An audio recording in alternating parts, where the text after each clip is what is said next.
చట్టాన్ని ఏదో విధంగా తొక్కేయాలనే చాలా ఆలోచనలు జరుగుతున్నాయి. సో అదే ప్రకారము మరి active pollution of political leaders ఇప్పుడున్న ఎవరైతే కన్సర్న్ పోలీసులు ఉన్నారో ప్రాపర్గా యాక్షన్ తీసుకోలేదు.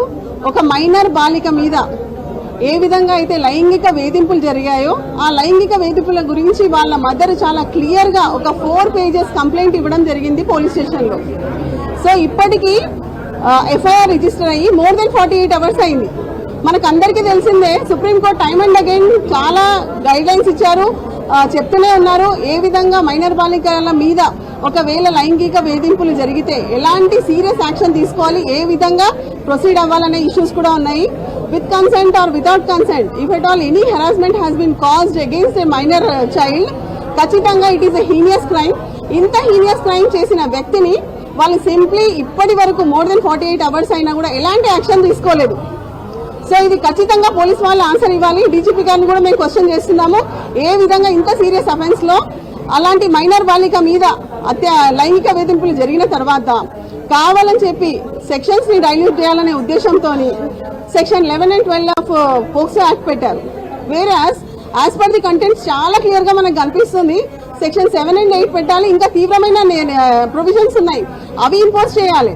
అసలు కంప్లైంట్ కి ఏదైతే కాపీ ఉందో కంప్లైంట్ కాపీలో ఏ విధంగా అయితే వాళ్ళ మదర్ ప్రతి ఒక్క ఇన్సిడెంట్ ని ఏ విధంగా ఎలాంటి వేధింపులకి మైనర్ బాలికని బండి సంజయ్ కుమారుడు బండి భగీరథ్ చేశారో అతని మీద యాక్షన్ తీసుకోవాలని చెప్పారు. అదే విధంగా వాళ్ళని ఏ విధంగా బెదిరించడం జరిగింది, ఏ పర్సన్స్ ఈ కేసులో ఇన్వాల్వ్ అయి ఉన్నారు ఆ విషయాలను కూడా ఆవిడ కంప్లైంట్ లో రాశారు.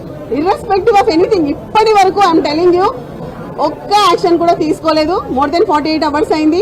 మేము ఇప్పటి వరకు ఎన్నో కేసులు చూసాము. ఆల్మోస్ట్ పోక్సో యాక్ట్ ఏదైతే పెడతారో ఇంత తీవ్రమైన చట్టం అది విత్ ఇన్ 24 అవర్స్ లోపల ప్రొడ్యూస్ చేస్తారు అక్యూజ్ ని తీసుకొచ్చి. మరి ఇప్పటి వరకు ఎందుకు తీసుకురాలేదు? అండ్ మాకు రీసెంట్ తెలిసిన విషయం ఏంటంటే ఏదో విధంగా రాష్ట్రము దేశాలు దాటించాలనే ప్రయత్నాలు జరుగుతుంది. సో ఖచ్చితంగా ఎల్ఓసి కూడా ఇష్యూ చేయాలి. అలాంటిది ఏమైనా ప్రయత్నం జరుగుతుందేమో. మరి హోంశాఖ యొక్క సహాయ మంత్రి బండి సంజయ్ గారు కూడా పర్సనల్ గా దీన్ని తీసుకోవాల్సిందే. ఆయన హోమ్ మినిస్టర్, ఆయన సెంట్రల్ హోమ్ మినిస్టర్ ఉన్నారు. సో ఆయన సహాయక మంత్రిగా ఏదైతే బాధ్యతలు చేపట్టారో మరి రాష్ట్రంలో ఒకవేళ తన కుమారుడే ఈ విధంగా చేసినప్పుడు తన చర్యలు ఏంటి? ఎలాంటి ఎవరైనా కూడా చట్టం ముందు నేరస్తుడే అవుతాడు. ఖచ్చితంగా యాక్షన్ తీసుకోవాలి వాళ్ళు ఎవరైనా సరే. మరి ఇప్పటి వరకు ఆయన తరఫు నుంచి ఆయన ఏం సపోర్ట్ చేసిండు పోలీసు వాళ్ళకి? ఏ విధంగా ఇప్పటి వరకు ఆ అక్యూజ్డ్ పర్సన్ కోర్టులో రిమాండ్ చేయలేదు. సో ఈ విషయాలన్నిటి కూడా చెప్పాల్సిందే. ఖచ్చితంగా డైల్యూట్ చేయాలనే ఉద్దేశంతో ఏదైతే సెక్షన్ ఆఫ్ లాని తగ్గించి చాలా చిన్న నేరానికి సంబంధించింది అన్నట్టుగా స్టేషన్ బెయిల్ ఇవ్వాలనే ఉద్దేశంతో section 11 and 12 of POCSO act పెట్టడం జరిగింది. ఈవెన్ బిఎన్ఎస్ యాక్ట్ ప్రకారం కూడా చాలా సింపుల్ సెక్షన్స్ పెట్టారు. సో అది కూడా చాలా తప్పు. మీరు అందరు కూడా ఒకవేళ కంప్లైంట్ కాపీ నేను మీకు అందరికి కూడా సర్వ్ చేస్తాను, మీరు చూడండి. ఆ కంప్లైంట్ లో ఉన్న ప్రతి ఇష్యూ ఒకవేళ చూస్తే it is very much serious offence. అలాంటి అఫెన్స్ ఒకవేళ అయినప్పుడు మరి ఏ విధంగా చర్యలు మిగతా వాళ్ళ మీద తీసుకుంటారో అదే విధమైన చర్యలు ఇక్కడ కూడా తీసుకోవాలి. అలా ఎస్కేప్ అవడానికి లేదు. మరి రాష్ట్ర హోమ్ మినిస్టర్ గారిని కూడా మరి రేవంత్ రెడ్డి గారే ఇప్పుడు హోమ్ మినిస్టర్ గారు కూడా కాబట్టి ఆయన దాంట్లో ఆ శాఖ కూడా ఆయనకే ఉంది. మరి ఖచ్చితంగా ఈ విషయంలో తను ముందుకు రావాలి. ముందుకు వచ్చేసి మరి మరి ఒక కేంద్ర హోంశాఖ, సహాయక హోంశాఖ అందరూ కలిసి ముందుకు వచ్చి ఖచ్చితంగా తీవ్రంగా ఈ విషయంలో కఠిన చర్యలు ఉండేటట్టు చూడాలి. ఏమంటారు, ఎంత ప్రభావితమైన పర్సన్స్ ఉన్నా కూడా ఎట్టి పరిస్థితుల్లో పోక్సో యాక్ట్ లో ఎవరికి కూడా క్షమాపణ లేదు. ఖచ్చితంగా వాళ్ళ మీద యాక్షన్ తీసుకోవాల్సిందే.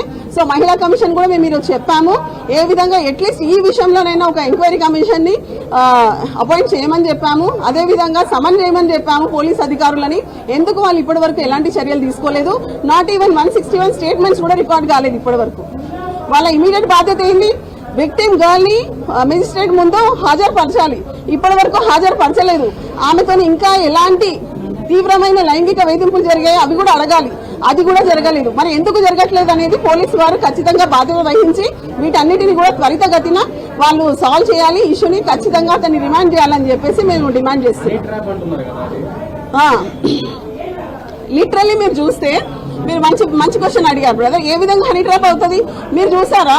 8th రోజు వాళ్ళ పేరెంట్స్ పొద్దున్న నుంచి వెళ్ళి వాళ్ళ మదర్ కంప్లైంట్ ఇవ్వడానికి వెళ్తే వాళ్ళని పేట్ బషీరాబాద్ పోలీస్ స్టేషన్ లో వెయిట్ చేపించి కరీంనగర్ 2 టౌన్ పోలీస్ స్టేషన్ లో వాళ్ళకి అగేన్స్ట్ గా మైనర్ బాలిక మీద ఎక్స్ట్రాక్షన్ సెక్షన్ పెట్టాడు. అందులో అతనే you just see the complaint contents లో చాలా క్లియర్ గా అర్థమవుతుంది. ఇండైరెక్ట్లీ ఈజ్ ఓన్లీ అగ్రీయింగ్ అతనికి మైనర్ బాలికకు ఉన్న ఇష్యూస్ ఏంటనేసి. సో సింప్లీ ఒక మైనర్ బాలికని హనీ ట్రాప్ అని చెప్పేసి అలాంటి ఒక అంటే తప్పుడు ఆరోపణ చేసుకుంటూ ఆ అమ్మాయి మీద చాలా తీవ్రమైన సెక్షన్ 308 క్లాస్ 5 10 సంవత్సరాల జైలు శిక్ష పడే సెక్షన్ ఏమో మైనర్ బాలిక మీద పెడతారు. మీకు నచ్చితేనేమో అట్లా, మీకు నచ్చకపోతే ఇట్లా తీవ్రమైన నేరం చేసి తీవ్రంగా లైంగిక వేధింపులకు గురి చేసిన మైనర్